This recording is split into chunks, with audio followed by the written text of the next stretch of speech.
I would like this to be fun and meaningful for you. How about you?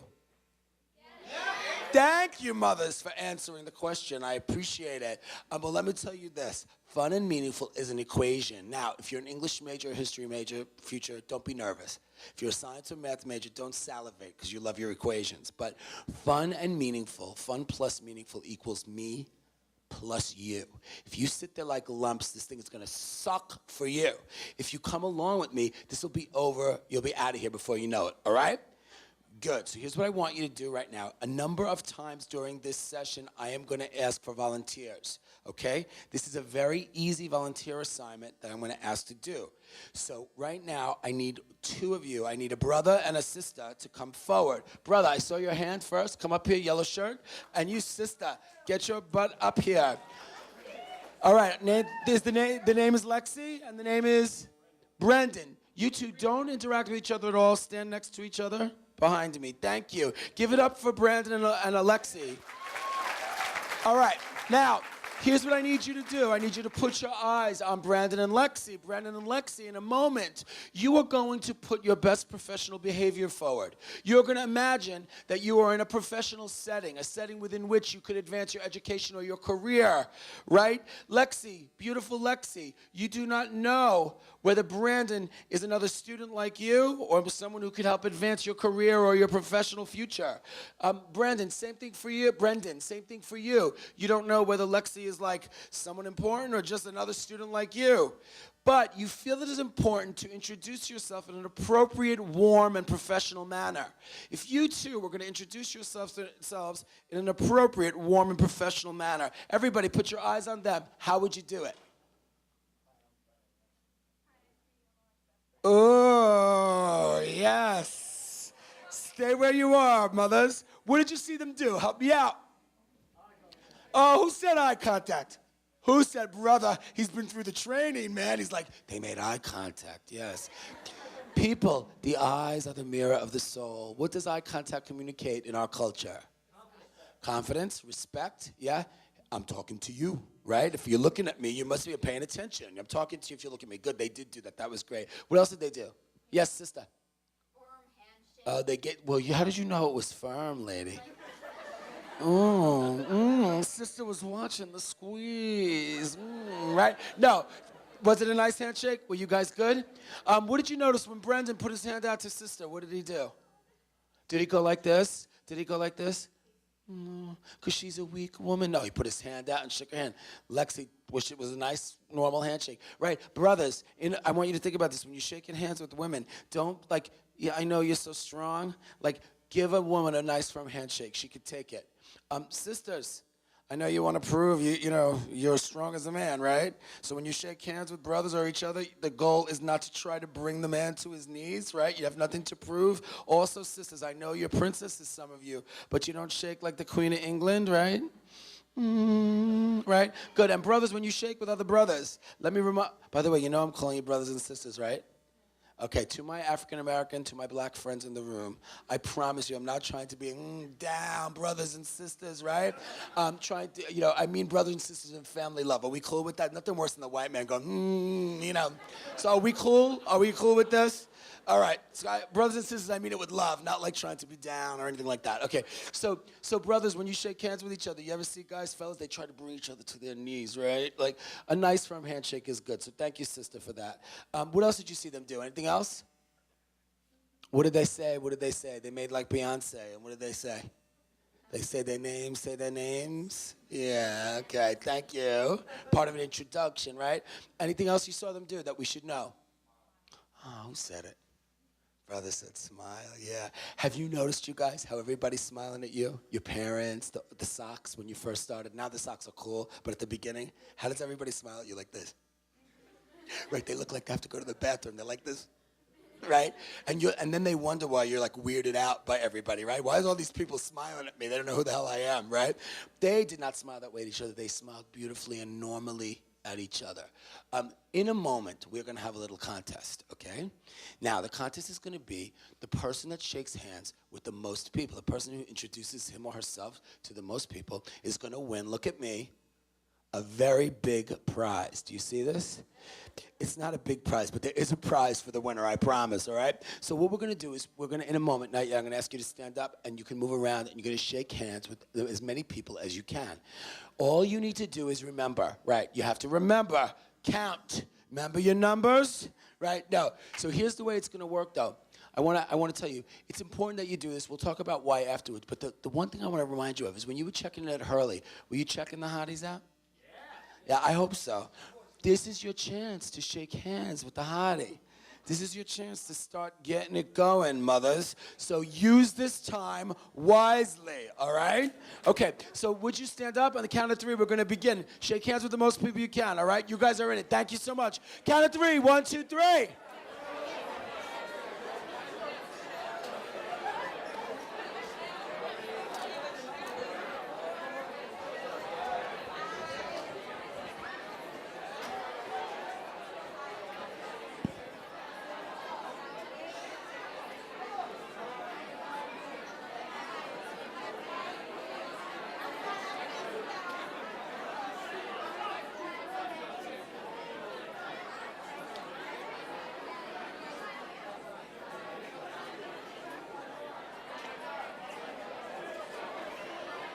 There you go, Mark. Good to see you, man. You got 30 seconds left. 30 seconds.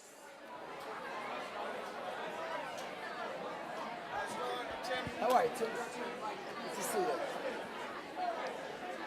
15 seconds left. This is it. 15.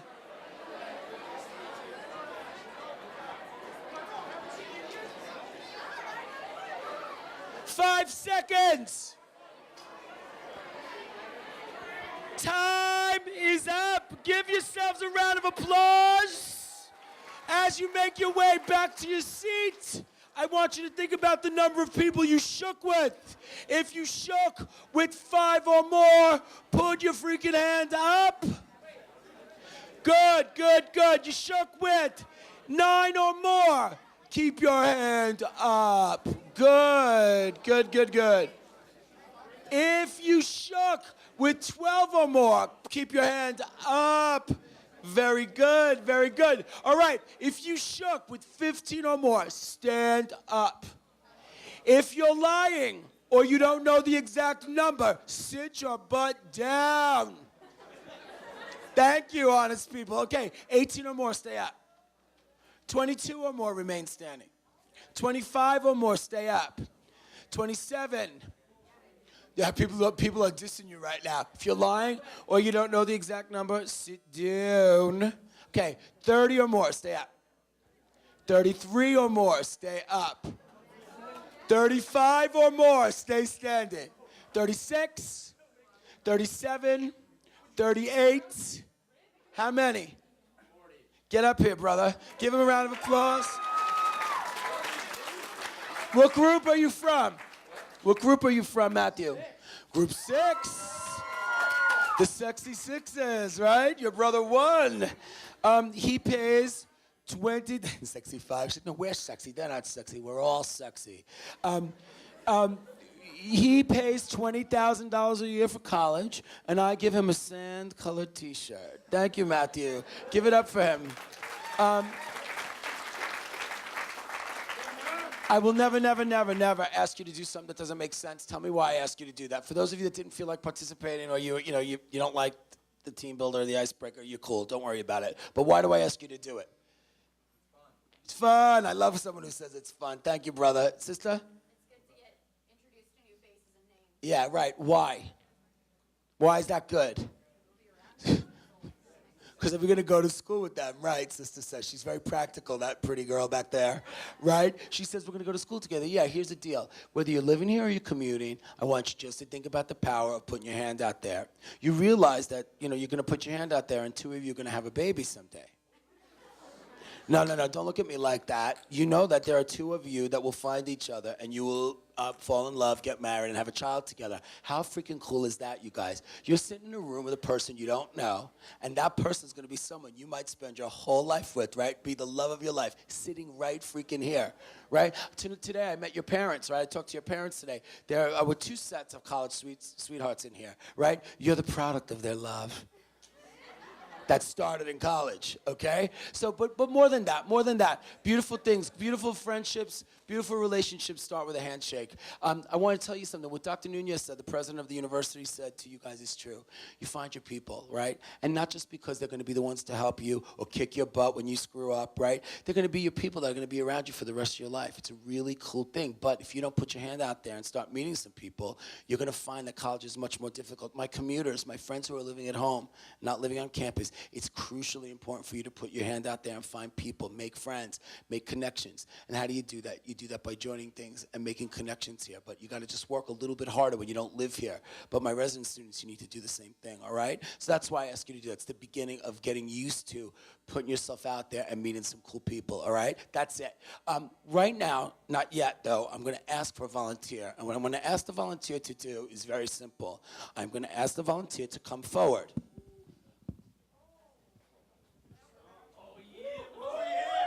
I'm gonna ask the volunteer to put his or her tight, sexy booty in that chair. But wait a minute. What lovely Alexis and beautiful Brendan did here was easy. This is not as easy a volunteer thing, so I want you to listen what I'm gonna do. If you volunteer for me, I'm gonna put you in that seat. And I'm gonna ask you a question. The question I'm gonna ask you, I believe, the most important question you can ask yourself at any time of your life, but particularly acutely important for you, people who are beginning the most important academic experience of their life. I mean that. Those of you that have aspirations to grad school, law school, med school, you're gonna go on to more schooling after this. This is the formative one. Your 4 years in college are what shapes all the rest of your education, but I believe all the rest of your life. And the question I'm gonna ask you is gonna be about your plans, okay? Now, I'm gonna tell you something. If it goes the way I think it's gonna go, I'm not gonna like your answer. And that means I'm gonna ask you to tell me more, to dig deep, okay? To give me the truth. Now, if you're the kind of person, when someone like me gets in your face, asks you to dig deep, pushes you, you get all puffed up, you start swinging, do not volunteer, because I don't want you to hurt me. That's why, all right?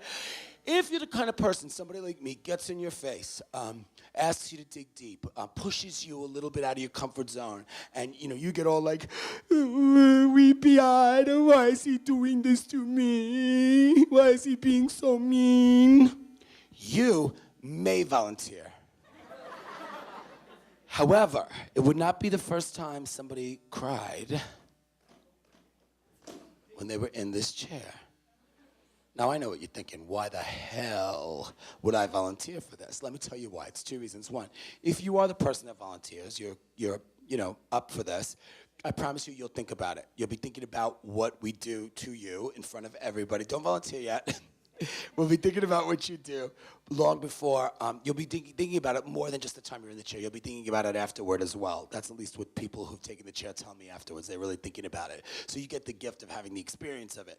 Second thing you get is you're our role model. In other words, if I had this all the time in the world, I'd ask every one of you to take that chair, and we do it to every one of you, but we don't have the time to do that, so you're the role model. If we do it for you, then you don't need me. You can do it for yourself. Ask yourself the question and be tough on yourself about getting the answer, so you're the role model, so you provide a service as well. So that's the two things you get from it.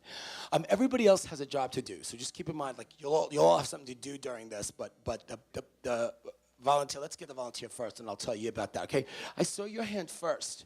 Your hand, out of the corner of my eye, yes. Stand up. Now, don't come forward yet, though. What's your name? Look at Molly.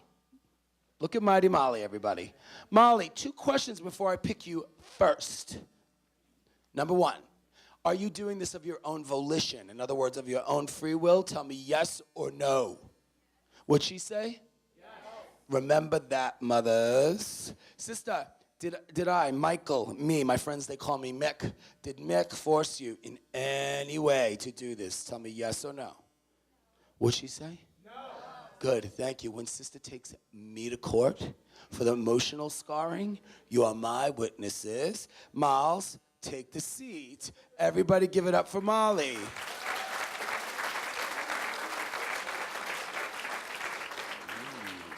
All right, I told you all have something to do during this. I need you to do 2 things for me because I'm going to be very close to Molly. very close to Molly. Not creepily close, but close. I want you to put your eyes on her, okay? I want you to watch two things. One, as you listen to her, because she's going to speak clearly into the microphone when she answers the question, you are going to tell me whether she is telling the truth or lying to us, okay? And by the way, how will you know that? By paying attention to what you hear and watching her body language. I need your power of observation, okay? So is she truthful or is she giving us a load of crapola, all right? That's first. Second thing I need you to do is I need you to assess for her, is it easy for her or is it difficult? Does she find it, easy to answer the question, or is it hard? And by the way, do me the honor, if you would, to imagine yourself in her shoes. Well, how would you be doing if it were you taking the chair and being asked the question in front of these 397 eyeballs, okay? Who giggled? Yeah, who said it? Yeah, she said, who has one eyeball, right? Because everybody has two eyes, right, Michael? Yeah, well, let me tell you something, girl. I was at the University of Arizona. I had like 900 kids in the room, and I said something like in front of these, 1,807 eyeballs. And this woman went, that's impossible.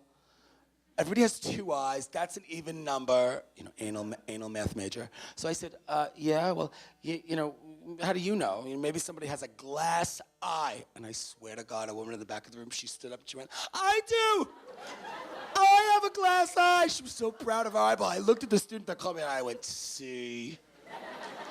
So I misspeak. I know you all have two eyeballs, all right? So in front of all these eyes, how would you feel if you had to answer the question? So two things. Is she telling the truth or is she lying? Is it easy or is it hard? Those are the two things I want you to pay attention to as you listen to her. All right, Molly, woman, I'm looking at you. All of a sudden, you don't look as tough as you did when you were standing up. So I got to be kind to you because you are an Eastern student. I really do love the Eastern students. So I'm going to give you a break right now. This is your chance. If you want to, you can give up your seat and you can go back, right? But it's the time for you to decide the following. Are you in or are you out? Sister is in. Okay, because in a minute, good. Yes, give her a round of applause. Good, I love that. In a moment, I'm going to come at you. I'm going to come toward you.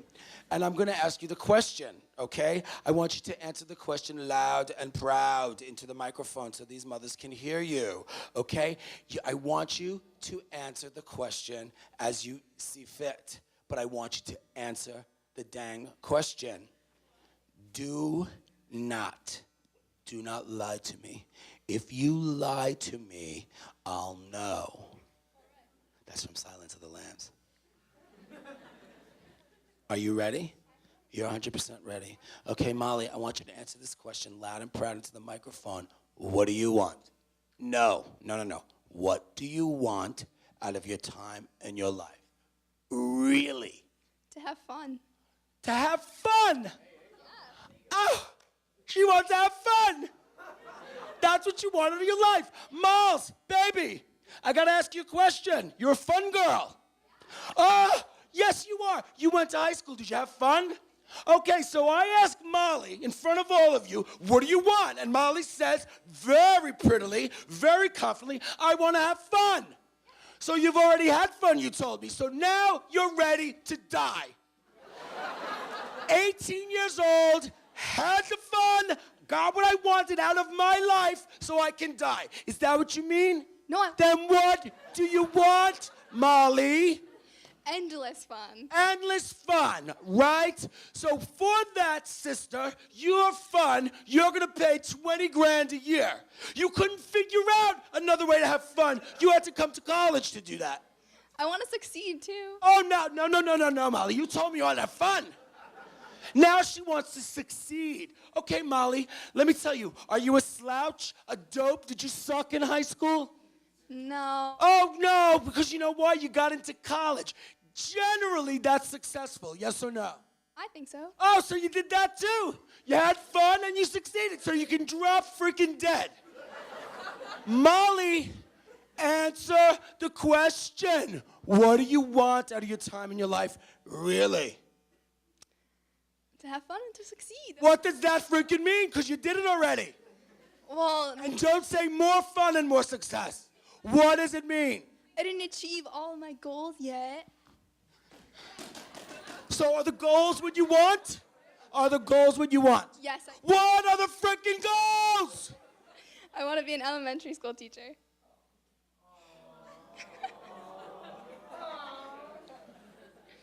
First of all, thank you. Is that fun? What are you talking about? Tell us. Teaching kids and having fun with them, obviously. She's saying to me. Okay, is that all you want? Yeah, well, That's it? I don't know. What else? Spend my life with someone too, I guess. Oh, now you want to have love, baby? Yes, all the time. Should I?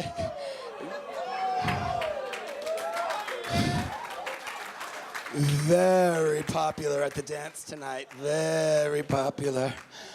Should I let her off the hook or should I keep going? See, I love you. People go like this. No, people go, no, let her off the hook. And people go, keep going. Like, grill the bitch. Grill her. Stay right here. Give Molly a round of applause. That's all right. All right, so let's go. Let's get started. I asked you 2 questions to watch about her. Did Molly tell the truth or did she lie? She told the truth. Yeah. I want to have fun. I want to be successful, right? And if you've been saying that, I'm calling you out right now. Cut that out. Who cares? What the hell does that mean? First of all, seriously. And if you shut people up with that, good for you. It's not going to work much longer. She finally got real, yes or no? Yes. And she said one of the things she wants. She wants more than just to find somebody, to love and her career aspiration, which is to be a teacher. She wants more than that, but she told us 2 good things, 2 things that answer success and fun. I like that a lot. Why does it take so long to get to that? It took a long time. It does generally. Oh, no.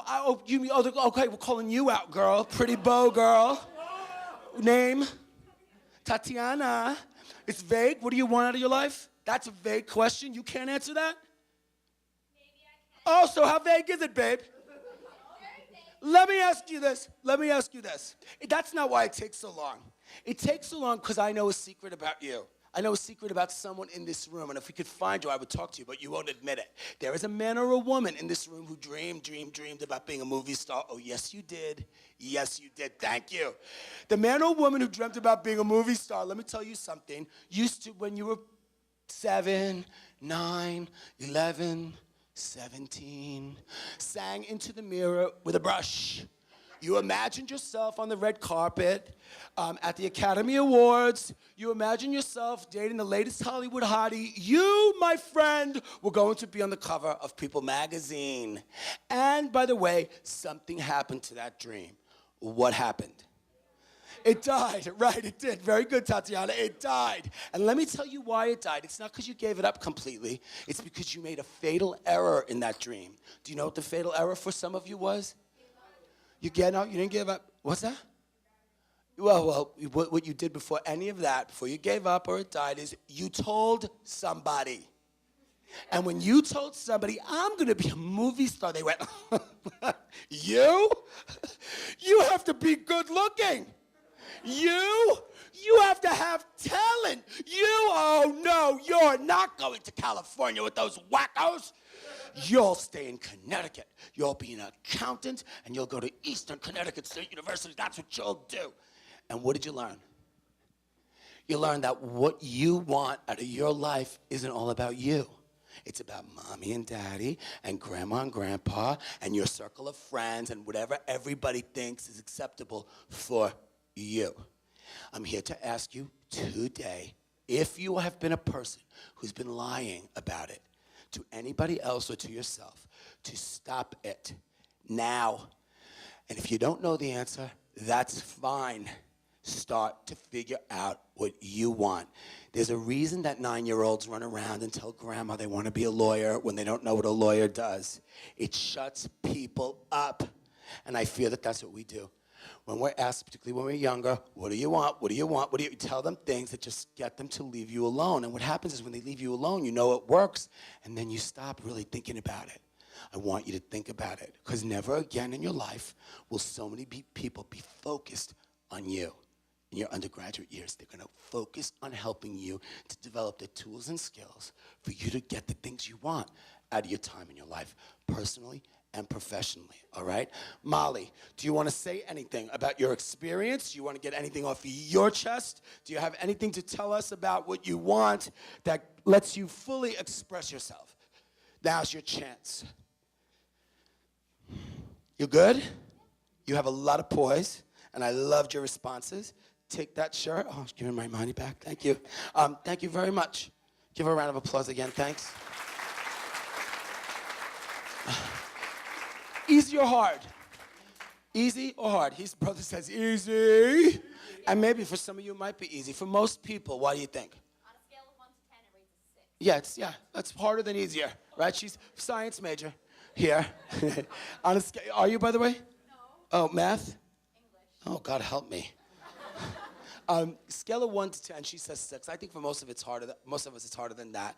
And by the way, sometimes in your education it becomes harder. The more you learn, the more you know, the more you want, the more confusing it gets. But I want to tell you quickly a story about when I learned how hard the question, what do you want out of your time in your life is.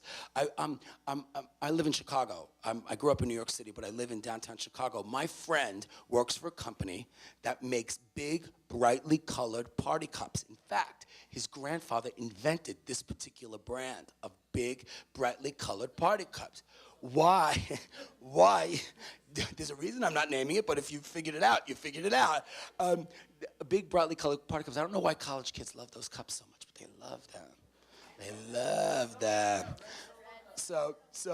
Yeah, not just college kids, Tatiana says. But anyway, because my friend works for this company, his grandfather invented the company, he has a lot of money. And he built a 5-story house in downtown Chicago. It's a really hip crib, I'm telling you something. 5 stories. The top floor, I want to give you the layout. He moves in May, he has a 4th of July party. So at this 4th of July party, I come up the stairs. You come up the stairs, there's a big dining table here, big table, and then tables and chairs everywhere. You go out this way, there's a huge deck. The deck is really hot. It could fit 100, 150 people, I swear to you, it's huge. And it has a view of the skyline of the city of Chicago. It's hot, great place to have a party.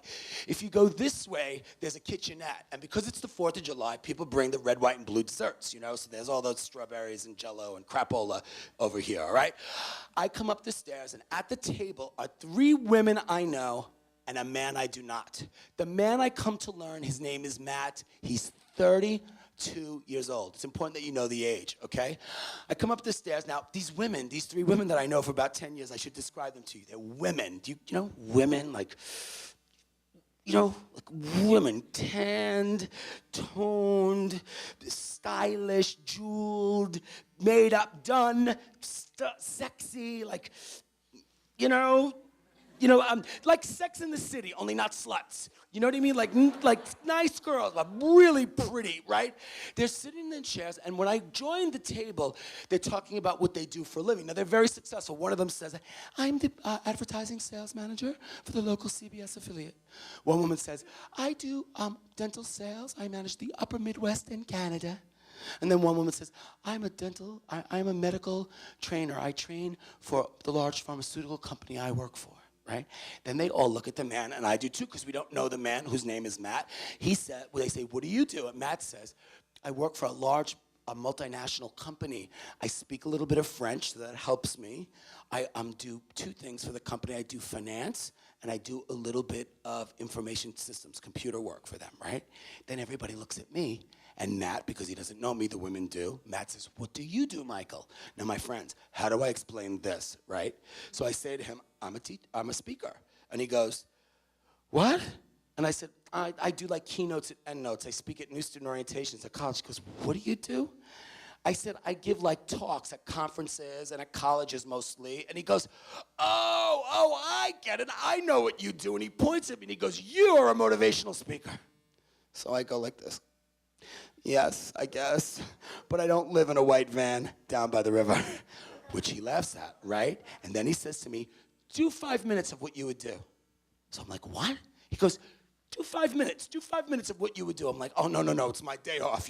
No, it's okay. And he goes, no, seriously, I want to get a sense of what you would talk about in front of a group. Give me 3 minutes. I'm like, no. I said, I'll invite you when I'm in Chicago to come and see me, right? And he goes like this, no, come on. And then finally, one of the women interrupts him, and she goes, oh, she says to me, do it. And then she looks at Matt, and she goes, he's so cute when he does it. Like I'm a freaking show pony, right? So I'm pissed right now. I said, all right, this guy wants to know what I do. Now I need you to know I have an agent, and my agent tells me as an in-your-face speaker. So this guy wants to know what I do.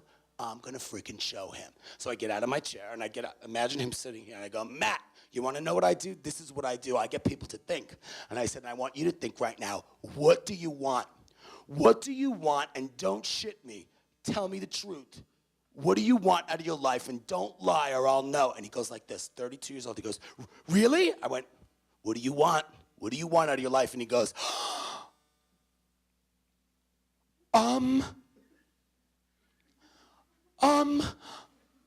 And then he looks at who? The 3 women. And he goes like this, Michael, I want a cool house on the left bank of Paris. I want to find a lucrative expatriate contract, one where they give you 6 to 8 weeks vacation every year. And I want to use that vacation time to travel throughout Europe and Asia every year. That's what I want. So I go, wow, that's good. What are you going to do to get that? What do you have to do to make that happen right now? And he looks down, right? He looks at his food, right? Awkward silence. If I say to you, he wolfs his hamburger down, do you know what that means? Shoves the rest of his food in his mouth, wipes his lips, says to everybody, it was nice meeting you all, and he walks out the screen door. So I look at the 3 women, I'm like, and they go, nobody clears a table like you, Michael, right? You ever feel eyes on you? You ever know when someone's looking at you, and when you turn around, they are? So I'm sitting at the table, I feel the eyes on me, and there is Matt in the screen door looking at me like this, right? And he says to me, when I catch his eyes, he says, I have to talk to you. I have to talk to you. Right now, I'm from New York City, and I'm sitting right here. I go like this. You know what that means? I'm sitting right here. And he goes like this. No. Who's he pointing at? The 3 sexy, sassy babes. He cannot tell me what he wants in front of the women. Now I'm pissed because I have a nut job on my hands here, right? So I literally turn my back to him and talk to the people at the table. The next thing I know, a couple seconds later, the women get up and they go into the little dessert area. And the next thing I know, Matt is standing over me like this. And he says to me, I lied to you. I lied. And I said to him, it's okay. I've been lied to before.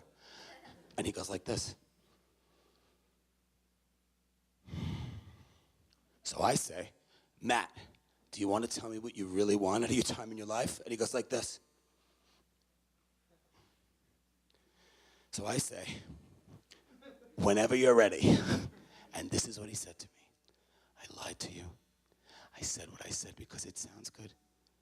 What I really want out of my time in my life is to find a kick-ass wife who loves me for who I am and not how much money I have and not what job I do for a living.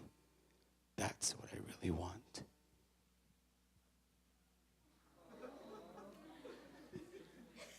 Kumbaya. Did I just tell you a beautiful story? Did I? It's a terrible story, and that's why I'm telling it to you. Wait a minute. Think for a minute. Use your Eastern brains for a second. 32 years old, no wife, okay? Sitting in front of 3 sexy, single, sassy babes. Cannot admit in front of them what he really wants, which is a wife. Is it any surprise he does not have a wife? Duh! It's a terrible story. Why am I telling it to you? Because I don't want you to be 32 years old and trying to figure out why you don't have what you want when you at first did not even bother to admit it. It's a terrible story, right? So I need to tell you, I'm fascinated, though, by the guy having to tell me the truth. I know when you ask yourself what you really want, you're going to feel pressure to answer the question honestly. I like that, right? You know what happens a few months later? Matt meets a woman Now, Matt knows I tell this story. He does not like it. We are now friends because of this experience that we had. I'm seeing him in Boston next week. I want you to know 3 months after this, Matt meets a woman. Her name is Elizabeth. I don't know where he's scared up. This very beautiful, very successful, very smart, very talented woman who speaks a little bit of French also. 6 months, 8 months later, guess what happens to Matt and Elizabeth? They get married. Now. Thank you. They get married. Why do I care about saying, "oh, now"? Because Matt got what he wanted. Listen to me. I mean this with all due respect to my Molly and to the rest of you. I don't care what you want. I know what you're thinking. That's horrible. You're the motivational guy that's supposed to care about. Yeah. No, I don't care about what you want. In fact, I don't care about what any one of you wants. I don't care about what Matt wants. What I care about is that you know what you want, because that's your business. And by the way, if you get the things you want, I'll be very happy for you. So Matt gets what he wants. He marries a beautiful woman. I am psyched. You guys, this kid did it. And I believe, not because of me, because of him. When he bothered to tell himself what he really wants, his behavior started to organize around getting what he wanted. Now, here's the thing. I'm excited about this because I said there's something to asking the college kids this question. We got to ask college kids the question, what do you want, right? Because if they start doing it at an earlier time, they're more likely to get more of the things they want, right? Especially when they have the support of faculty and staff at their college, right? Wait. About 6 months after they're married, guess what happens to Matt and Elizabeth? Well, she gets pregnant. Well, and someone said they had a baby 6 months after the wedding. You know what happened to them? Not divorced. They got transferred to the left bank of Paris. Wait a minute. I freak out when I hear this because the guy not only got what he wanted, which was the wife, he got the freaking lie too. If you ask the question, what do you want? You get everything. And it's true, because somewhere on his list, he did want to live in France, and he got that too. So I'm like a maniac. I'm like, oh my God, we got to figure this out. What do I have to do? Do I have to write a book? How could I help these kids put this together? And I figured it out. In a moment, not yet, you're going to reach underneath yourself. No, that's a different session, one that I don't lead.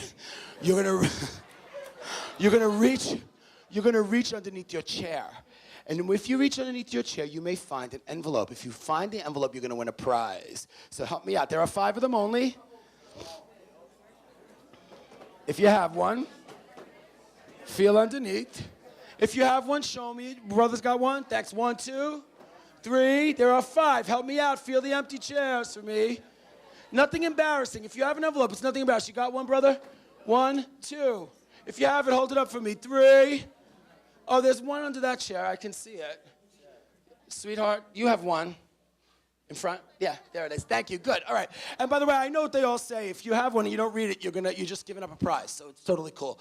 What we're going to do right now till the end, very quickly, 5 ways for you to think about getting what you want out of your time in your life, all right? 5 things you could actually do while you're at Eastern and beyond to get the things you want. Who's got number 1? Who's my number 1? Sexy number 1. Will you open that up for me and read it to us loud and proud? It's only a couple of words. If you feel shy about reading it, your neighbor can read it for you. Megan will help. That's for you. Sand-colored t-shirt, babe. What's cool about these t-shirts are if you wear them, no one will know you're a freshman if you get one, because they're from last year's leadership conference, so you'll blow everybody's minds. She can't be a freshman. She's wearing last year's leadership t-shirt. Oh, yeah. Whenever you're ready, babe.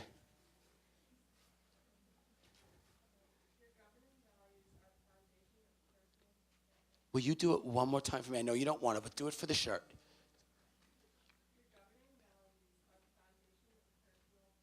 All right, she said your governing value, thank you very much, it was beautifully read. She said your governing value is the foundation of personal fulfillment. And I saw someone yawn. I saw one of you like fix your watch or reach for your cell phone. Does that bore you? Your governing values are the foundation of personal fulfillment. What's the matter? It's not sexy enough for you? You want me to sex it up for you? You want me to make them more sexy for you? I will. All right, so Solveig, is that how you say it? Solveig said, your governing values are the foundation of personal fulfillment. Let's make it sexier. What are your governing values? If I said, if someone gave you a list of their governing values, what would they be telling you about? What's what to them? What's most important to them? Thumbs up, right? So your governing values are what's most important to you. What's personal fulfillment? Getting what you want out of your life, right? So let's say what she said, only sexier. You want to get what you want out of your time in your life? You got to know what's most important to you. No, don't look at me like that. If I dragged your tight, sexy booty and put you in that chair and I said to you, tell me the 3, the 5, the 10 things that are most important to you in your life for real, could you do it? Yeah, I see it on your face. Some of you can and some of you can't. I want you to think about what's most important to you, your governing values, the things that matter the most. I'm going to tell you about somebody. I have a friend. Well, every year my friends from college, people I met during orientation. You get it? People I met when I was in your chair, okay? We go to the Jersey Shore every summer. Holla, right? We go to Jersey Shore every summer, right? And when we were your age, young, just out of college, we were bad. We made noise. The police would come. We'd invite strangers into the house. We did all stupid crapola, right? Now we're old and boring. But one thing, in all the years we've been going, 25 some years we've been going to the beach together, one thing hasn't changed. At twilight time, when the sun is setting and the cool breeze is rolling in off the Atlantic Ocean, we all gather for quiet time on the porch, right? And our friend, his name is Jim Ferry, plays the guitar and sings. Now, before you believe this to be all too beautiful of a scene to imagine, I need you to know that Jim Ferry can neither play the guitar very well nor sing very well. It's basically freaking noise, right? Now, I should tell you quickly about Jim Ferry. Jim Ferry got his master's degree at the New York University's Stern School of Business, the top 10 business school in the United States. Some of you will go to an elite business school after you finish at Eastern. Now, you need to know something. When you go to an elite business school in the United States, you have skill set that businesses want, and you generally, in your lifetime, earn a lot of money. My friend Jim Ferry, who is smart, is making $250,000 a year, 250 G's he's pulling down. He's living in a cool condo in New York City, okay? So we're at the beach, he's playing the guitar and singing, kind of, and he stops. You ever notice what you do when the music stops? You listen to your iPod and it stops? You look at it, like what the hell are you gonna see, right? Like it's died, right? But you look at it, right? Same is true with live noise. He's playing the music, he stops, we all look, and he's holding his guitar and he's looking at us like this.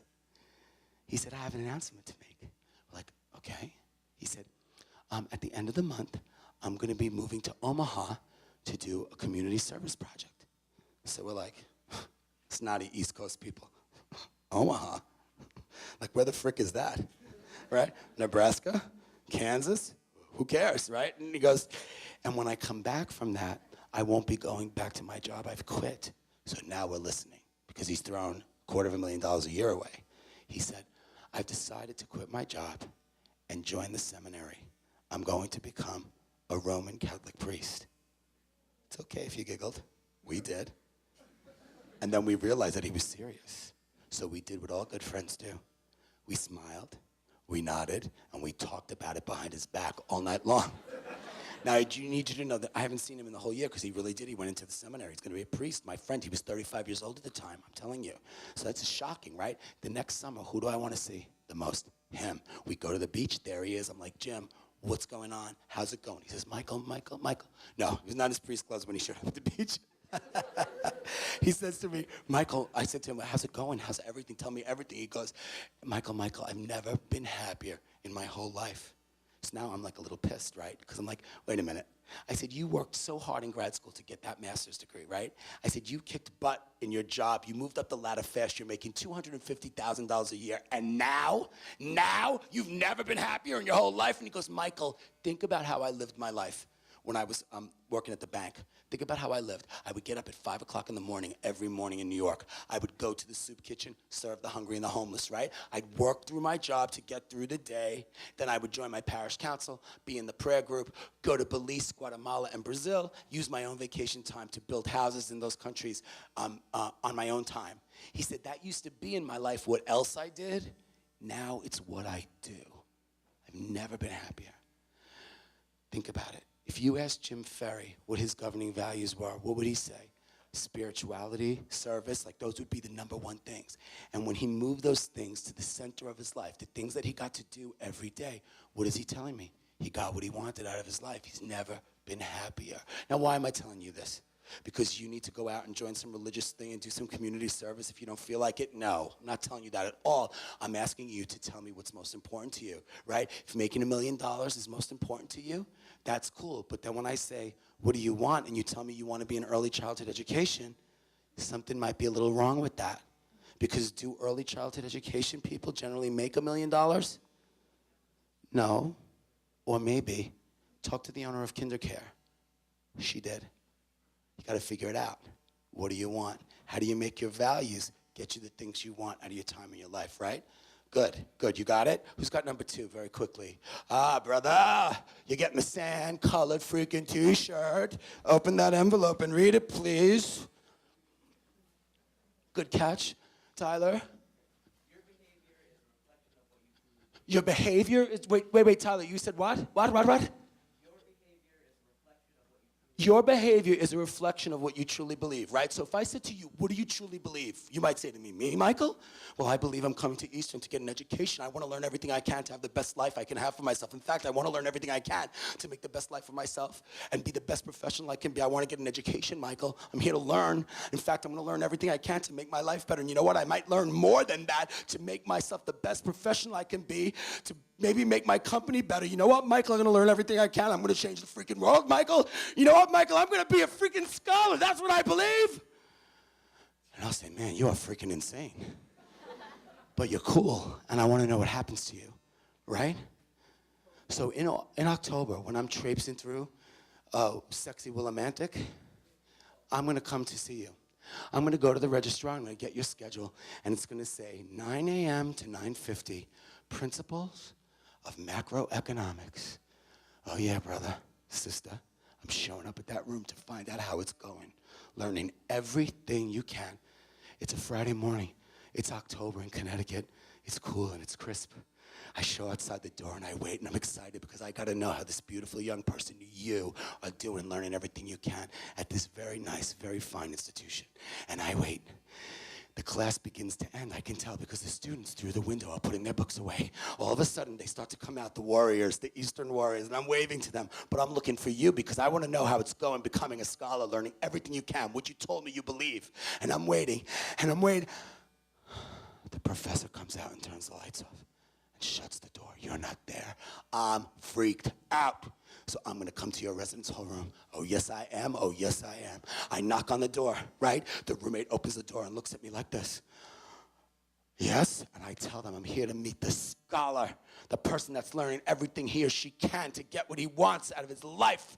And the roommate laughs and points like this.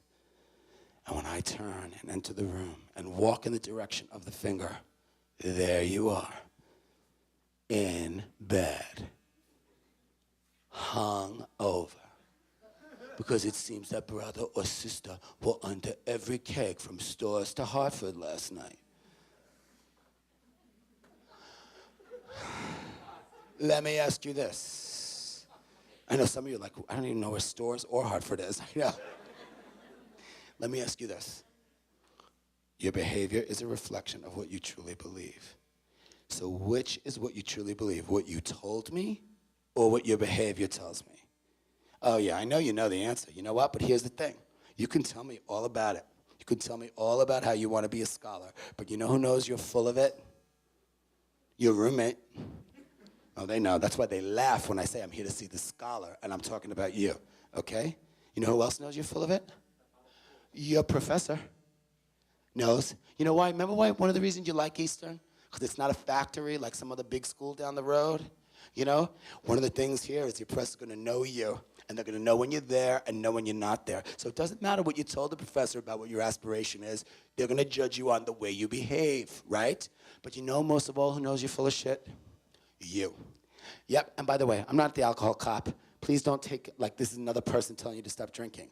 I am telling you that if you do drink, bear the consequence and be a man or a woman when you get caught. Don't lie and fake out. Because when you get caught, and you will get caught, own up and deal with it, right? So make your decisions with full knowledge. But what I'm here to tell you is, you told me you wanted to learn everything you could, and you don't go to class. I know what you're all about. You don't have to tell me anything. And at Eastern, you'll be judged based on how you act, not by what you tell everybody. And the theory is, if you want to get the things you want out of your life, like learning everything you can, your behavior has to reflect it. The more you get your best beliefs in line with your best actions, the more likely you are to get the things you want out of your time in your life. I know you know this. It makes sense too. So start doing it. Make your actions reflect what you truly believe about yourself and about your Eastern experience, all right? Who's got number 3? Ah, brother, open that mother.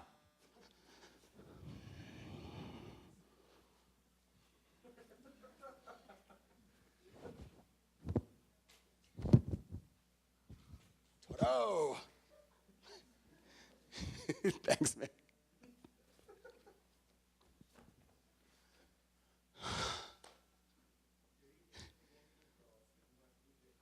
Ah, brother says to reach any significant goal, you must leave a comfort zone. You've heard this before. Get out of your box, take a risk. Get out of your box, take a risk. Aren't you sick of it, right? So I'm going to tell you a time when I'm telling you to do something that I didn't do. I need you to look at me right now.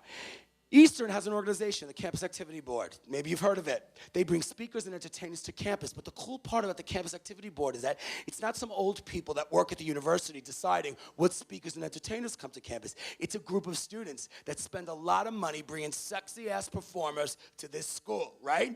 Now, put yourself in the shoes of being on that committee, because some of you will join CAB. I hope you do. It's a great group. Some of you will be on that group, right?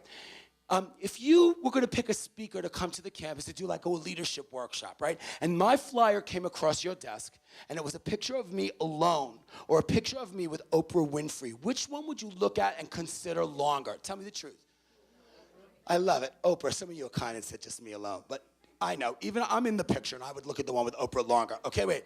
If I sent my video, same thing. A video of me alone or a video of me doing my thing on the Oprah Winfrey Show or chatting it up on the set with Oprah, which one you think people would look at longer and consider more seriously? I know, Oprah, right? I mean, most of us, Oprah, right? Well, I want to tell you about me and Oprah Winfrey. But before I tell you about me and Oprah Winfrey, I have to tell you something about me. I used to weigh 310 pounds.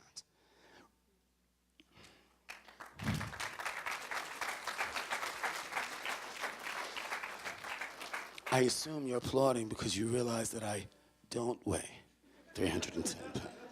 My waist, at my largest weight, was 46 inches around. Is this waist 46 inches around? 32, thank you. That's a foot and 4 inches gone. I don't tell you this gratuitously. I tell you this because you need to know it to understand the story. Do you have a relentless friend in your life? By relentless friend, I mean, do you have a person in your life that like you made the mistake of telling him or her that like you liked someone? And then whenever you, the relentless friend, and that person were in the same room, he or she would say, there she is. There he is, go get her, go say hello. Now, I'm gonna introduce you, I'm gonna come over. Do you know this kind of person?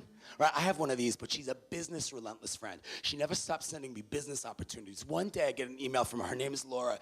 It says, Michael, you should do this. Laura, I open the email, it says, tell Oprah Winfrey your incredible weight loss story. Now, I have an incredible weight loss story. I have a website. If you don't believe me, a lot of times people don't believe that I lost the weight. It's called reallymotivated.com. See me afterward, I'll give it to you again. But I don't look like me. It was transformational for me, right? So I have an incredible weight loss story. And I'm like, oh my God. And then I think what you just thought. I think, oh God, if I got on the Oprah Winfrey Show, man, I could get more business, right? Because this is how I put bread on my table. This is my job, right? I go, oh my God, maybe I can charge more money.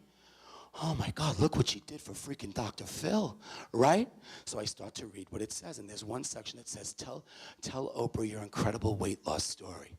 Now I become very concerned. I'm out of my comfort zone now because I start to think, well, if I write the story, what if they don't think it's so great? What if they don't think one of the most important things I did for myself in my life isn't so great? And then I start to get bitter. And you know what I say? Screw you, Oprah. I don't need you, the Queen of Chicago, telling me about my career. I don't need to be on your show to be successful. You know what? To you, Oprah. And I close it out and I don't fill it out, right? Why? Not because I'm really bitter about Oprah, because I'm nervous. I'm out of my comfort zone and I'm uncomfortable about being rejected, so I don't send it in. 1 week to the day, my relentless friend Laura sends another email. It says, Michael, did you send in to Oprah Winfrey yet? Laura, now what do I do? Because I didn't do it, and I know she's got my best interest at heart. What do? I lie. I write to her, well, my internet connection's been on the fritz, and my sinuses have been acting up, and I've been a little tired lately, and I've been traveling a lot, so no, I didn't do it. I hope everything's great. I love you very much. Talk to you someday soon. Bye, and I send it. A second later, I get an email back. Simply, Michael, you're stupid. Send it in right now, Laura. Now, like a lemming, a robot, I forget that I'm out of my comfort zone because now I feel bad that I'm disappointing my friends. So what do?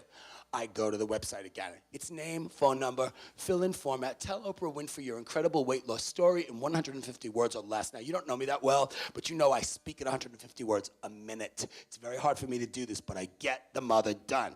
And what happens when you click submit on a website? It's gone, and it's gone forever, but I love what comes back. What comes back? Confirmation. I love what this confirmation says. So, like Oprah says, thank you. Oprah has received your email. You know, as if she's on the 50th floor of a penthouse saying, oh, yeah, thank you, Michael, I got your email. I've been waiting for it.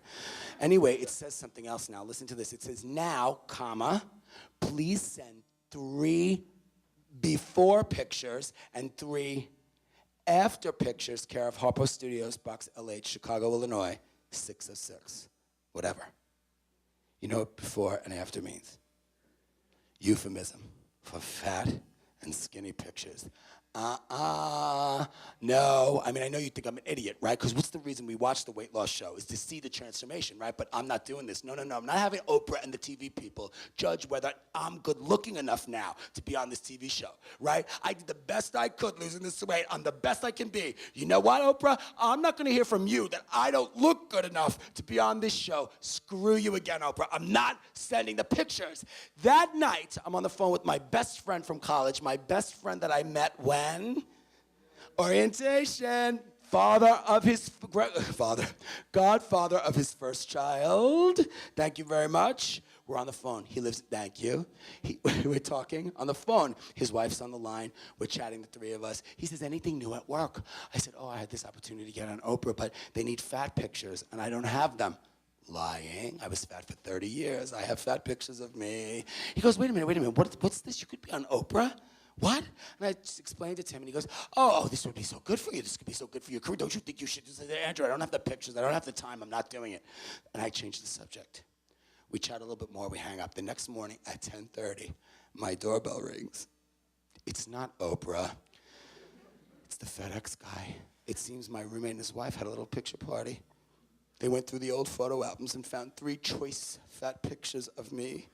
In fact, you know the saying, with friends like these, you don't need enemies? They actually named them. They put a Post-it note on each picture and named them. Would you like to hear the names? Number 3, he is round like balloon. Number 2, very affectionately and in quotes, big guy. And my personal favorite, number 1, the mother load. So now I have the 3 fat pictures. My friend spent $18 to mail this to me. Now I feel bad because the pictures are in my hand. I don't have to do anything else. I have 3 nice thin pictures of me, by the way. So what do? I shove them in an envelope, mail them off. I don't think about it again. I addressed it to Oprah directly, as if Oprah's going to be looking at any of this herself. 3 months later, it's December. I'm visiting my mother in Florida. You know, my mother, like most New York people, she went to Florida to die. To retire. My mother, I'm having breakfast with my mother. My phone rings. I look at the phone. It's a Chicago phone call. You know, I don't care. I live in Chicago. It could be anybody. It could be my bank. I don't know who it is, but I don't take the call. I finish breakfast. I'm a good boy. I help my mother clear the table. The next thing I know, I go in the other room and listen to the message. And I want you to get a flavor of this Oprah-like message that I got. It goes something like this.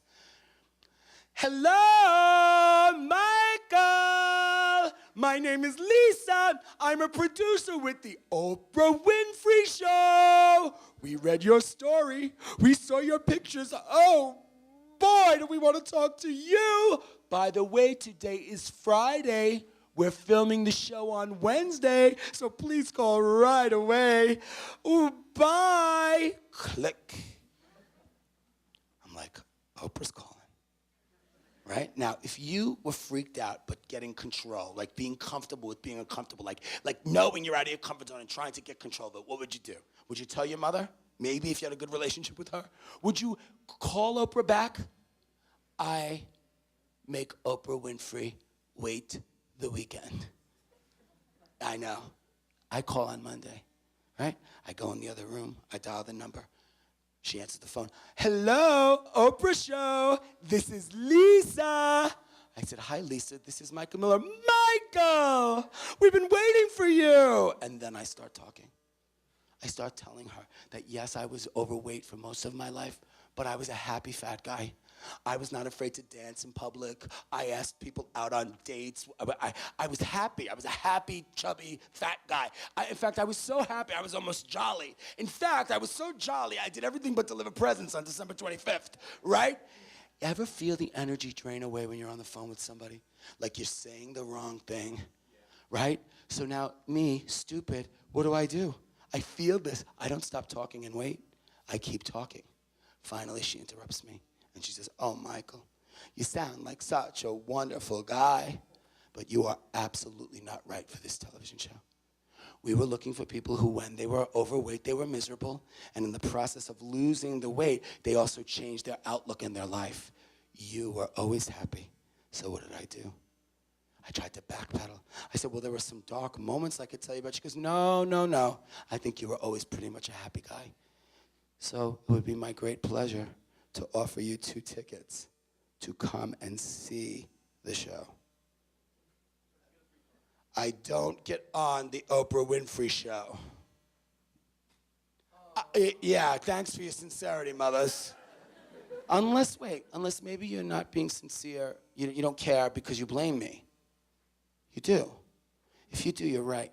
It's my fault. Because the principle is to get what you want out of your life, you have to leave your comfort zone. You have to get comfortable with being uncomfortable. And what did I do? The whole time I was uncomfortable, and instead of getting control of it and trying to be myself throughout it, I was like an idiot. And you know what I got for it? Nothing.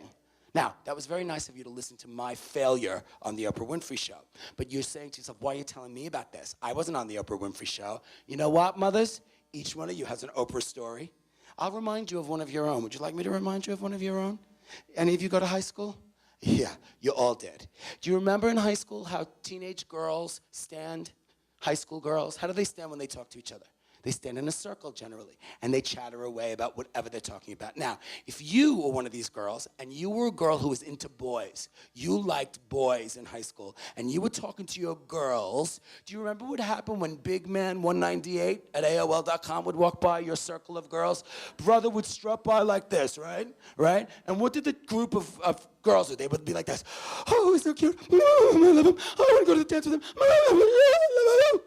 Now, don't look at me that way. I'm a certified high school teacher. I saw it, right? And fellas, don't get all snotty and high and mighty on the women, right? Because teenage boys in high school don't stand like teenage girls, do they? No. Teenage boys stand against the locker or the wall like this, holding their books like this. And they stand in a row. Why? Because they think it's like Lord of the Flies. And at any moment, they might get attacked, so they have to stand in a row and survey all that goes on, right? Now, if you were one of these boys, right, and you stood like this, and you were a boy that was into girls, right? You remember hotgirl168@gmail.com? Remember her from your high school? When she would walk by like this, she would walk by like this. Right? What did the boys do? The boys went like this. Get some of that. She's hot smoker.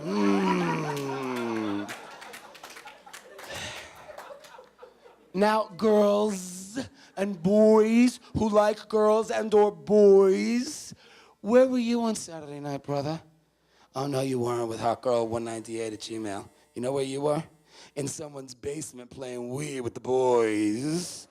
And girls, don't make fun of them. You know where you were on Saturday night? You were doing your nails with your girls. And you know what the sad part? Generally, Hot Boy 108 and Hot Girl 169, you know where they were? They were home too, because no one had the balls to ask them out. So you know what you got, both of you? Nothing. Why? Because you were afraid to leave your comfort zone. Because we're afraid to get rejected. right? Now, maybe you weren't that way, so good for you. But if you're like the rest of us, you chickened out. Let's not do that in college. See, because hot boy and hot girl, they're gone now. Or maybe you were hot boy or hot girl. You know, it's time for you to get your own date, right? But more than the date, how about this? Some of you got big dreams, you got big futures. You're going to start your own business. You're going to go to grad school, med school, law school. You need to work with faculty on a research project. You're going to chicken out? You're going to wait for them to ask you, or you're going to get your balls up and get in with the faculty member and do it. I know women, you don't roll with those, but you know what I mean. I'm speaking metaphorically. You know what I'm saying? Like where you're going to find your space to do something that makes you uncomfortable, that's going to get you the things you want out of your time in life. I'm asking you to think about that. First week of school, leave your comfort zone. Do something positive that works for you. Maybe tonight, say hello to somebody, right? Right? Don't jump off a building. That's leaving your comfort zone. You're going to hurt yourself, right? Don't drop acid. That's not good for you. I'm talking about doing something that makes you uncomfortable, but that's going to get you something good. First week of school, visit your professor, one of your professors that you find interesting during their office hours. Just go and say hello and say, I'm enjoying your class so far. I'm not kissing your butt. I want you to know it. They'll appreciate it so much, and it may start a relationship that will serve you very well, even though you feel uncomfortable, right? Join that club, walk through the door, and do that thing. You want to be on a team, and they didn't recruit you, go to the walk-on tryout. See what happens. What's the worst thing that happens? You get rejected, so what? You can get it, right? But if you don't try, you don't leave your comfort zone, you get nothing. So remember it, all right? Who's got number 4? We're almost finished. All right, brother 4. Brother 4, get sand-colored T-shirt. Oh, yeah. What do you got? Nicholas says your self-esteem must ultimately come from within. Are you Nick? Nick says your self-esteem must ultimately come from within. Now, I want to ask you this question. I want you to think about yourself right now. Do me the honor. Look at me, look at me, look at me. Please, please, please. Think about yourself. I want you to tell yourself right now 3 things about you that are good. 3 qualities, 3 skills, 3 abilities, 3 attributes, 3 beautiful things about you that you know are true in your rock-solid ab, in your gut, like you know these are the 3 things. Do it for me now. Think about 3 things about you that you know. You don't have to do this now. 3 things about you that you know are true in your gut. 3 good, beautiful things about you. Can you do it? Think for a second. 3 great things about you. 3 things that no matter whether it's good times or bad times, you bring these things to the table. 3 skills, abilities, great things about you. Can you do it? Are you doing it? Let me tell you something. I hope that you could do it. Let me tell you why. Everybody's smiling at you like this now, and everyone's telling you college is the best 4 years of your life. Look at me. There are bad times ahead for you. It's not going to be easy all the time. No, no, no. There's going to be tough tribulations and trials that happen to you in college. And by the way, that's part of your education. But if you don't know your value, the beautiful things about you, the great worth that you bring because of who you are to the table, how do you think you're going to get through it? Do you know that I failed my first test in college? An open book test. Yeah, thanks for laughing, mothers. Good luck to you on your first test. I'll be calling every one of you to hear how it goes. No, I failed my first test, an open book test, right? Now, if I thought I was stupid or I didn't have ability, what would I do? I'd say, see, Mom, I am dumb. I'm coming home, right? But you know what? I did well in high school. I knew I was a pretty smart guy. I knew it. I did well. I can understand things. I can grapple with information. I just didn't know how to study for that test. So what happens? You persevere, right? You stick with it. The same is true for you. When you know the 3, 5, 7, 10 things that are fantastic, they will help you persevere through the tough times. And by the way, that's your self-esteem. Nick said, ultimately, your self-esteem must come from within. Let me ask you this. If you get your self-esteem from everybody else, right? If you're a person who doesn't know your worth and you're dating somebody, right? And this person says to you, you're my beautiful, sexy, perfect human, and I'm so lucky to be with you. And you get your value from that because you believe them, right? And you say, I am a perfect, sexy, beautiful person. And you told me, and it's true because you told me, right? What happens 6 months later when you break up and they say you're an ugly dog, skank, hoe, bitch? No, no, no. I'm asking you something. I'm serious about this. Which one is true about you? Was it what they told you the first time and you believed? Or was it what they told you the second time and now you're believing that because you haven't bothered to know for yourself what your value is? Well, the second one is not true, by the way. I'm looking at all of you. Nobody's that. But I want you to think about this. Right, exactly. If you believe them, then it's whatever they tell you, the first or the second or the third or the fourth thing, right? What blocks that negativity that you get? What blocks that is you knowing your worth for yourself. When you can name the 3, the 5, the 7, the 10 great things about you, nobody can take them away from you. And it helps you to persevere through the rough times to get the things you want, all right? Number 5, this is the last one. We're almost done. Where's my sexy 5? Thank you, woman. You get, for reading what it says to me, a sand-colored t-shirt.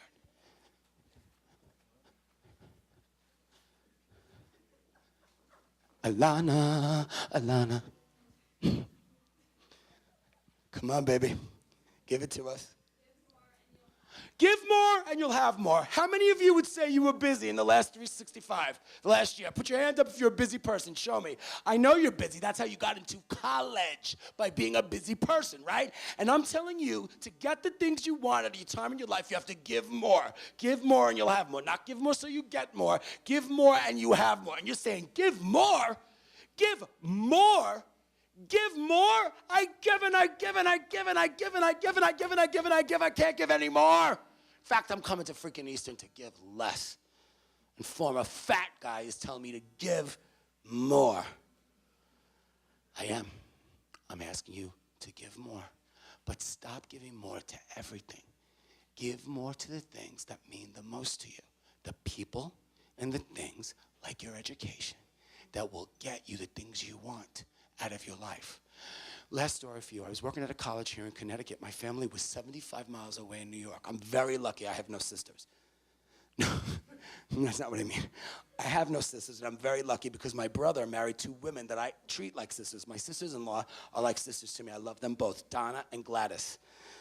Don't make fun of Gladys. I know that name. You picture like a 90-year-old lady with a birthmark on her face, right? So yeah, she's really pretty, my sister-in-law Gladys. But anyway, this day, my eldest brother's wife, Donna, calls me on the phone. And when I pick up the phone, she's on the line and she's crying. And she goes like this. She goes, "Hey, Michael, we need you to come home, okay?" And I'm like, "Okay, I'll come home. What's the matter, Donna?" She goes, "No, the family needs you right now, okay? We want you to come home, all right? Well, please come home, Michael." I'm like, "Okay, I'll come home, but Donna, what's going on there?" She goes, "No, I don't want to say. We just need you, okay? So you're going to come home right now." I said, "Donna, I'm coming home right now. What's happening?" She goes, "I don't want to say it all." I said, "Donna, you're freaking me out. What happened?" She says, "I'm so sorry to tell you on the phone, Michael, but your brother died." Her husband, my 42-year-old brother. My 36-year-old sister-in-law is a widow. And they have an 11-month-old baby, my only nephew. So I don't remember going to my house and getting clothes. I don't remember any of this. I remember blinking my eyes and I'm in New York with my sister-in-law. And we're crying and people are starting to come over. My other brother's there. I'm looking at my little nephew in the playpen, you know. He's never going to know my brother, his daddy, my brother, my big brother. He's gone, right? And I look at my sister-in-law and I said, "Oh my God, what about Mom? My mother, she's in Florida." I said, "Do I need to call her?" She goes, "No, I called her," my sister-in-law says. "I feel so bad, though. I lied. I didn't want her to fly here knowing that he had passed away. So I told her that he was really sick because I didn't want her to go through all that by herself, flying here and knowing that I didn't know how she would make it." So she said, "By the way, she arrives at 10 o'clock. You have to pick her up." So you know what that means. I had to tell my mother that her eldest child, my eldest brother, passed away. Not an enviable circumstance for anybody. If your family's like mine, what happens? When things go wrong, we all take our positions, right? So the funeral starts, and because my brother was young, a lot of people come out for this. You know, it was crowded, and there's a lot of work going. I need you to know at this time in my life, I'm single. I'm alone. I have nobody. None of my friends live in the area. I'm here alone. So, you know, what's my job? My job's to take care of my mother, take care of my sister-in-law, take care of my other brother, take care of the kids, right? Right? They all kind of have each other. I feel really alone. At one point when there's a lull in the action, I sit down and I think to myself, I can't make sense of this really. I don't know about you. If you have siblings, don't you expect them, even if you don't like them so much, don't you expect them to be around annoying you for the rest of your life, right? The thought of them not being there is a really weird thing. This was my big brother. I loved him. He was bad too, by the way. He was a good big brother. He took me to the circus, took me sleigh riding, took me up to the beach, you know, did all this stuff like that. He was about 8 years older than me, but he was also bad, but fun bad. He would call me to his room and say, "You, be in my room at 8 o'clock." So I would go to his room because I knew it was going to be something like naughty, right? And he would have his phone in the room. And now we grew up in the Bronx, you can see into the other houses. We're all on top of each other, right? So he would pick up the phone and he would call a pizza, Chinese food, and a taxi to the house across the street. Now, if you don't understand why this is funny, what happens is at least 2 of the 3 of them will arrive at the same time. So what happens is the people are shocked because they didn't expect a taxi and Chinese food. This is before the days of caller ID, of course. And then the cab driver is yelling at the Chinese food. It makes a ruckus in the street. People come out of the house because there's all this yelling going on.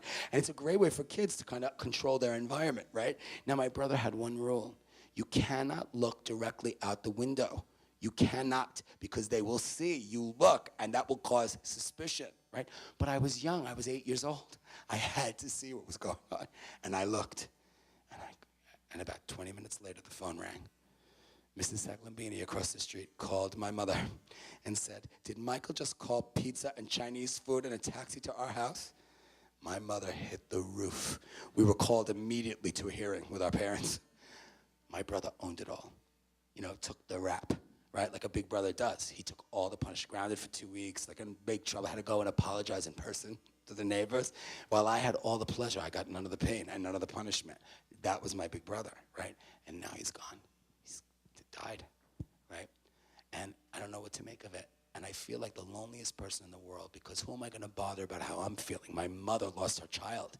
My brother's in the same shoes I'm in. Who am I going to talk to? His wife? Like, everybody's in a worse situation for me, but I feel like the loneliest guy in the world.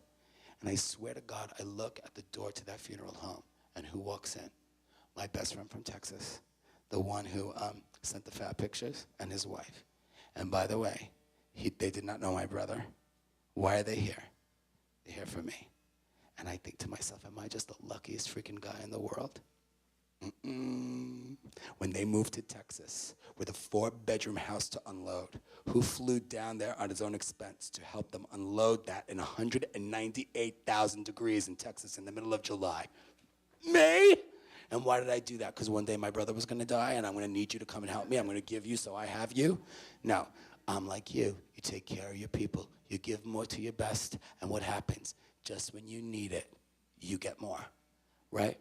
So with that, your sexy socks are going to give you right now a blow pop. The blow pop is not for you to eat. You are going to do a home blow pop. Oh, brother. It is not for you to eat. It is for you to hold, because you're going to get homework to do with this beautiful blow pop. Okay? So once we get those, please give your socks a round of applause. They work very hard all summer for orientation and the university, and I love them. And you will too if you don't already. All right, so what you're gonna do for me is you're gonna hold your blow pop, you're gonna look at your blow pop, you're gonna love your blow pop. Look at your blow pop. On the count of, who needs a blow pop still? My Brendan needs a blow pop. Okay, I want you to hold your blow pop. I want you to look at your blow pop on the count of 3 with energy. You're gonna tell me the brand name of this product. Do not say it. It begins with the letter C. I said do not say it. You're going to say it with verve and energy. If you say it with verve and energy once, I will not make you repeat it, okay? On the count of 3. Give me some energy, mothers. 1, 2, 3.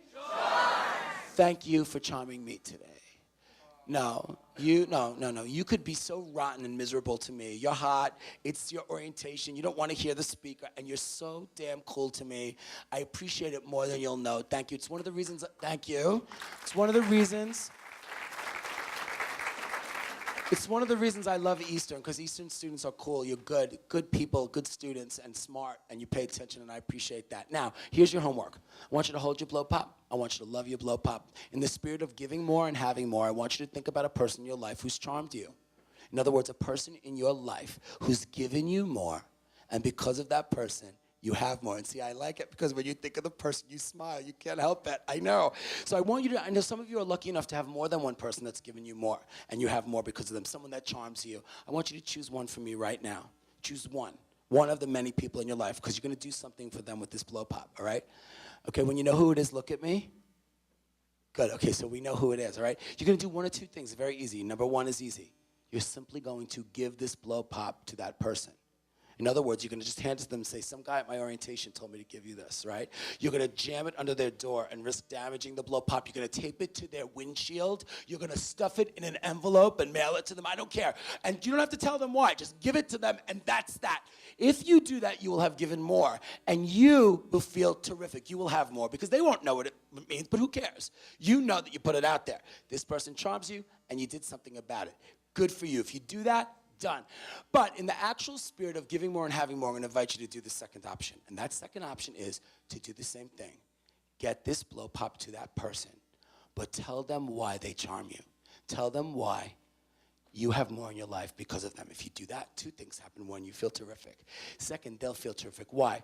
Because most of us are used to being told what we do wrong. Very rarely do people tell us what we do right. This is your chance, your opportunity to give more and have more by telling somebody what they mean to you. If you do that, you'll have a memory between you that lasts forever. Now, does Michael know this is hokey? Yes or no? Yes. Right, because I'm from the Bronx. We don't give blow pops, we give punches, right? But let me tell you this. I was recently at a college. In the back of the room, a woman started weeping when the blow pops came out, right? So she starts weeping, and I say, honey, what's the matter? And she stands up and she goes, Mr. Miller, did you do this activity at Stonehill College? And I said, yes. And she said, my boyfriend goes there, and last year after his orientation, he gave me a blow pop, but he didn't tell me why. Now I know why. Every 2 months, 3 months, in my mailbox in Chicago, I get an envelope. And in the envelope, there's no return address on it, and it comes from a different city. I feel the envelope, but I know what's in it, a blow pop, right? Now, it could be a stalker sending me this blow pop, but I don't eat the blow pop, so who cares, right? Now, I'll be honest with you, I never lie to my audience. I could throw this thing out, or who cares, just send me a freaking blow pop, right? But I don't. I bring it up to my apartment, I open it up, and then I look at it, and what do I think? Give more and you'll have more. Someone's telling me, right? Gave me more. Because of you, I have more. I don't have the heart to throw the stupid thing out, so I put it in a bowl. Right now in a bowl, I have 3 or 4 because I throw them out every now and again. I'm looking at these 4 blow pops. When I walk around my apartment, it holds me accountable. It makes me say, you tell these college kids to get what they want. Are you getting what you want? Are you practicing what you preach? Can you believe it? That stupid bowl of blow pops keeps me accountable. So with that, do your homework with the blow pop. It's a beautiful moment. I know it is. Second, I want 2 things from you. One, when you finish orientation, I want you to go home and finish the summer with your people. Have a freaking blast. Love every minute of your last summer of high school. But be careful and be safe because I want you alive. Second, get ready when you get back here to kick ass and getting what you want out of your time in your life. Thank you so much.